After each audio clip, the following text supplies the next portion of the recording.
it was a good matchup. I liked how they matched them. I like that both guys accepted the challenge. They both came to fight.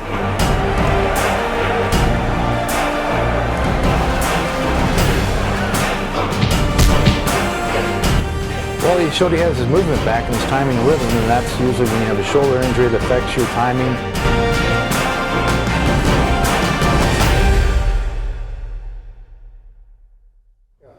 Hey, welcome to Knockouts Unlimited. I'm your host, Joshua Burns. I'm here with my co-host here. Hi, I'm David Douglas, a former boxer, trainer, promoter, and we're here to talk about boxing today. Yeah. Yes, sir, we are. I want to start off talking about Erickson, Lubin, and Rosario. So Erickson, Lubin, and Rosario had a fight, and it was an interesting matchup, and this for 154, and which has been a hot division lately. So give me your takes on that fight. Well, going into the fight, I'm a big Lubin fan, and I like Rosario as well, but Lubin had a lot more to prove. He had been stopped by Charlo about 5 years ago, or a couple of years ago, but his record's now 5 wins up until this fight, and he went in and proved himself that he's back. He was a little hesitant to finish the fight early, but he regained after getting tagged, and his corner urged him to go back out there and fight and finish the fight, which he did. So I thought he passed the test with a tough fighter, Rosario, and they both were knocked out by Charlo. And so they had a lot more to prove than most fights. And it was a good matchup. I liked how they matched them. I like that both guys accepted the challenge. They both came to fight. Rosario, he was kind of hesitant in the first fight. I think it was because Lubin, the way Lubin was moving around the ring, he showed a lot of good generalship. He circled the way he was supposed to circle. He kept using that jab, sticking that jab out from that southpaw stance, and which opened up a lot of opportunities for him. And that Rosario, he didn't pick up the pace until the third round, I believe, and he started catching Lubin with a couple shots. But Lubin dictated, and he did everything he wanted to do in the fight, especially those earlier rounds, and he dictated the pace. And he showed good ring generalship, like I said. He did a good job. Yeah, you're exactly right. He used good range, and he set up his punches, very deliberate shots, and he got, that's what he caught him with, was a good body shot. And then he followed up with that hard jab he had been throwing. But yeah, what a great matchup it was. I mean, we were really anticipating nothing less than in that fight, and I thought it could have been a headliner itself, right? Yes, I mean, as far as their past and putting their skill level, that could have been a main event easily. And that 154-pound division, that's becoming a hot division. You have everybody fighting each other like boxing should be. Right. You should have these top fighters fighting each other, making a name for themselves by beating the best in the division. And that's what we're seeing from the 154-pound division, that everyone is fighting the best, and they're doing what they need to do to build their name in the sport of boxing. But Rosario, what disappointed me with him is that he's not able to take body shots lately. We noticed 2 fights in a row with the Charlo fight and now this fight with Lubin, that the body shot has been his downfall. And I think that has a lot to do with his diet and the way he's rehydrating. He loses too much weight because he gains too much weight in between fights, and that's not good for a combative sport person. Yeah, historically in boxing, unfortunately, that happens to a lot of good fighters. You know, they're so confident, I guess, to get back into the gym, they can lose that weight. But when you start losing the weight and that becomes your workout, that shows up in a fight, like you're saying. Yeah, so he got weak. He did kind of back off a little bit as far as the aggression went. Yes, he did. And he is a one-punch fighter. He likes to throw one punch rather than combo, and maybe that's why. But he certainly paid the price because that body shot, that was it. He did. He clipped him good, didn't he? He did, but Erickson Lubin looked real good. Congratulations to him. Congratulations to both guys for taking the fight, taking the big stance, fighting each other, and making that 154-pound division a force to be reckoned with. Now, let's switch gears a little bit. Let's move over to the Lomachenko fight.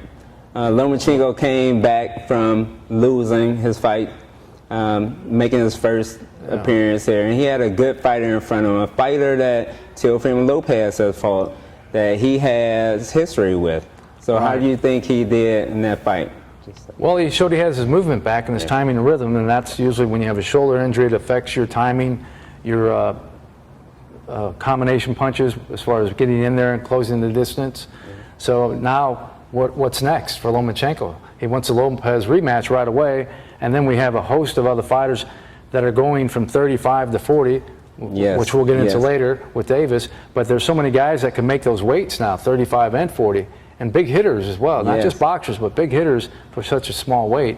You know, so Lomachenko, he's back in the running. So it's going to be exciting to see what happens next. Yes, and again, those are hot divisions in boxing. Right. The 135-pound division is a hot division. Lomachenko did look good. He looked good last night. He did pretty much the same Lomachenko we've seen in the past. Movement, Right. his continuous punching, you know, making people miss, using certain angles, and just being relentless in his attack. You know, he did good to where the guy couldn't keep him off of him. You know, he tried to use his reach. He had a good height and reach advantage on him, but Lomachenko showed a good footwork will always beat, you know, a long reach and height, especially when you know how to use it, especially when you're coming in at different angles and you're using your jab and you're moving at different angles using that footwork. Yeah, it's that output, that work rate we were talking about earlier. You know, he's constant with it. He's moving and moving. He does a lot of things that are textbook that a lot of people don't do because they just don't move with it. They just kind of settle for 1, 2, 3, 1, 2 this. But he's got a brilliant way of making people anticipate what's not there. Yes. And then he shows them something else. So yeah, that weight division, you got Haney. I mean, a couple guys are coming up from 130.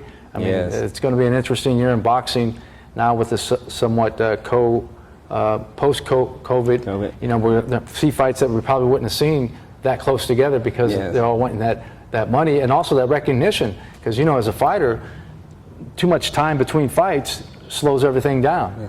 So we have to see if these guys are going to be willing to fight each other also. Let's see if they're willing to make a name for themselves, saying that they beat the best in their division. See, a lot of times we're not seeing that because guys are willing to make that money. They're willing to make, which I'm not knocking. Everyone needs to get paid for their service, especially with boxing. Any combative sport, you need to get paid for taking your licks upside the head and body, putting your body through all the trauma that it goes through in training and everything. But we want to see who's the best in the division. You know, me as a boxing fan, I want to see who's the best. Me as an ex-boxer, I want to be the best out there. So that means I want to fight the best. I want to see these guys challenge themselves, be the best at what they do. And hopefully we will see that in these fights. But I know Lomachenko is trying to get the rematch with Lopez. But I will say, Lopez had his number in the first fight because he understood what Lomachenko did with his angles. Lomachenko would have to switch up some things in his training in order to get Lopez's number. I know he would start out a lot faster this go around.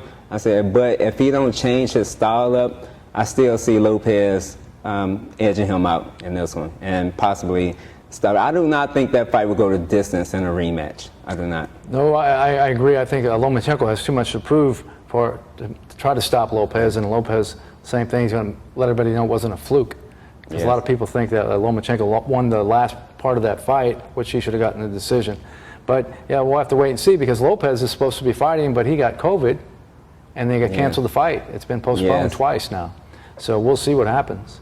But yeah, we'll get into the next segment with I guess Gervonta Davis's show last night, and as you said, he fought a tough fighter, a champion, and took his title away. 3 weight divisions now, so we're seeing some good fights building up for the year to come.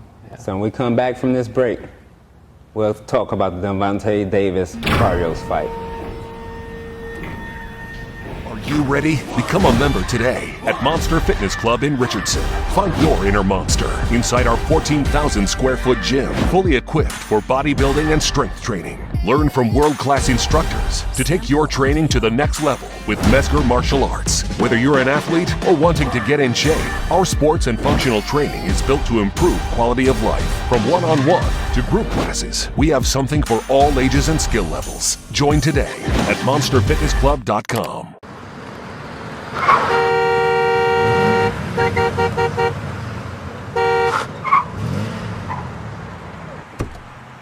You cut me off, you son of a b****. Get the hell out that car. Get the hell out right now. I'm gonna tear you a new. Come on, get out. I'm gonna beat the. Hey, I didn't know it was you.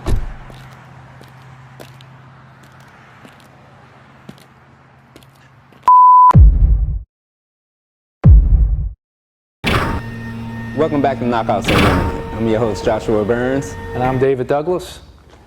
And we're going to talk about the fight between Tank Davis and Barrios. Wow. So where's your take on that fight?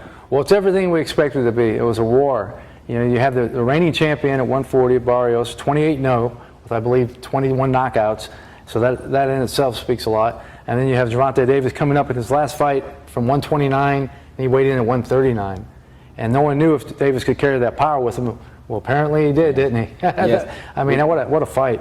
What a fight. You had the unknown in this fight, whether Tank can carry his power up to that weight, and would Tank be able to deal with the height and length of Barrios. Right. And you saw from the early rounds that Tank was willing to just stay there, put a little pressure on him, but he wanted to wait until the later rounds to really take Barrios out of there. I think Barrios could have been a little more busier. He did do well using his jab, keeping the distance. I think they had an excellent game plan. I thought the game plan was pretty good. He did what he was supposed to do until he got caught, and we'll speak about that punch here. Oh yeah, so, I mean, they didn't disappoint the fans at all. I mean, and they knew each other were going to be tough, and that was a great thing about it. The sportsmanship before the fight, I didn't hear any trash talk. They pretty much respected what one another had to bring to the fight. Yes. And of course, after the fight, the sportsmanship was awesome, and that's what we love in boxing. You know, it's not just the fight, but it's everything that surrounds the fight that makes the sport a little bit more pure and not like a sideshow or wrestling, WWE, no offense. But, you know, boxing is, you know, it's a serious sport, and these guys, as you know, after a fight, your respect for one another goes way up because you just took my best, and you know, we give each other the best we have, give and take. So. Oh yes, I thought they both carried themselves well all the way through the build-up from every press conference, even at the weigh-ins. I thought it was a nice, cordial, you know, communication between both camps. But the fight itself, you know, it went how I thought it would go, but I thought Davis would have thrown a little more punches. I thought he would have been a little busier in the earlier rounds. I feel like he gave up too many rounds at the beginning. Not saying that what he did, if he would have done anything different, would have made a difference, but I think it would have made more of an intriguing fight in the earlier rounds, because we saw Davis just we saw Barrios just sticking to a game plan, using his jab, using his length and reach, and he was doing real well with that. But that explosion from Tank is something unreal. Oh yeah, it was more. I thought it was a leaping hook, but he just stepped in behind the jab and caught him with that shot, and it caught him right in a perfect spot. It knocked Mario straight back, and you know, Tank jumped out there. He's a finisher. He's got that great killer instinct, which is definitely a great characteristic in a fighter, that killer instinct. Whereas on the other hand, Mario caught Tank with that left hook, hurt him, but didn't jump in to finish him. I think he gave him a little bit too much respect for this, because he knew then that he could hit. So you know, that could have changed things had he jumped in on him. But Davis regained and came back stronger. Yeah, I thought he caught Tank with a good left hook. I don't know if he hurt him with that hook, but I know he surprised him. Yeah, he got his attention. It was a surprise because he caught him. It was a flush hook right on his chin, and you saw David. It got David's attention then. So we'll be back with Knockouts Unlimited after this break. We've always thought of great athletes as the strongest, the fittest, chiseled to perfection. But what's a strong body without a sound mind? We're so focused on strength that we forget to strengthen our focus. The mind is like a muscle. The more you train it, the stronger it becomes. And while the greats mastered the body, the greatest mastered the mind. Welcome back to Knockouts Unlimited. So let's talk about some of the upcoming fights we have going on.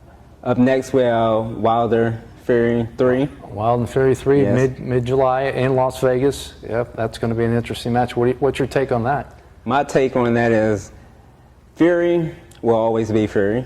He's going to box. He's going to clown. He's going out there to put on a boxing clinic. I like Fury boxing skills. I'm more interested in seeing how does Deontay Wilder rebound from a stoppage loss. You know, that's going to be my take, because a lot of times that can mess with your psyche. You know, you see he switched trainers. Let's see how he goes, and let's see if he increased any skill level from this and stop relying just on power. So let's see how. It's a lot of things I want to see with Wilder. With Fury, we're going to get the same Fury. You know, the same slick boxer. For someone that weighs as much as he is and as big as he is, he's a slick boxer. He can move. He can make you miss. So he's not really concerning me at this moment. I know what I'm going to get with Fury. I look forward to seeing him get in the ring and put on a good show. I just want to see what Wilder brings to the table. See if he still has that force behind him. See if he still goes in reckless with a lot of his punches, or he's able to, with his new trainer, see if he's able to adjust and make the necessary adjustments that he needs. So that's what I'm interested in seeing in this fight.